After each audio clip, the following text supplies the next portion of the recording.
kjo pyetje duhet t'i shqetësoj shumë ata që për momentin janë në qeveri. Për ato që unë jam i bindur, është se zoti Trump nuk flet dy herë.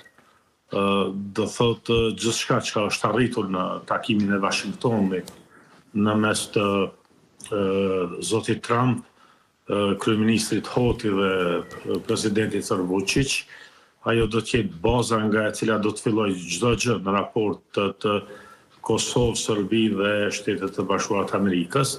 Fakti që Trump është duke përmendur Kosovën vazhdimisht nuk është ndonjë si shkak i ndonjë kërcënimi potencial i Serbisë në drejtim të Kosovës, por është si një mesazh që kjo çështje duhet të përfundoj dhe duhet të përfundoj me një marrëveshje paqe dhe se Serbia përfundimisht duhet të disiplinohet dhe mos jenë gogoli i Ballkanit. Këtë mesazh kujtoj unë duhet ta marrin politikanët si në Kosovë ashtu edhe në Serbi. Dhe edhe një çështje, a mund të shndrohet në temë të rëndësishme Kosova-Serbia? Edhe njerë i luton. A mund të shndrohet në temë të rëndësishme për presidentin amerikan, Kosova dhe Serbia, pas parasysh që ai kishte nisur këtë çështje? Nuk mendoj që do të jetë temë briefingu, karshi asaj çfarë është duke ndodhur në Ukrainë, karshi asaj çfarë është duke ndodhur në lindjen e mesme, prapë vëmendje ka edhe konflikti Indi, Pakistan, gjithashtu Korea Veriore është gjithashtu problem global për shkak se posedon armatim nuklear. Karshi këtyre problemeve, karshi ristrukturimit të thellë të NATO-s, do thotë çështja e Kosovës dhe Serbisë do të jetë një briefing mëngjesi.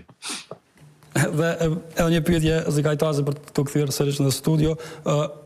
NATO, vendet atare paralemruan rritjen e buxhetit në 5% të shpenzimeve për çështjet të mbrojtjes. A është me të vërtetë kaq serioze gjendja e sigurisë qoftë në Evropë, që kryesisht janë vendet evropiane pra anëtare të NATO-s? Po, është serioze, për arsye se lufta në Ukrainë ka dëshmuar se shtetet anëtare të BE-s, ashtu edhe të NATO-s, kanë pas boshllëqe të mëdha në strukturën e tyre ushtarake, si operative, organizative, ashtu edhe boshllëqe në armatime.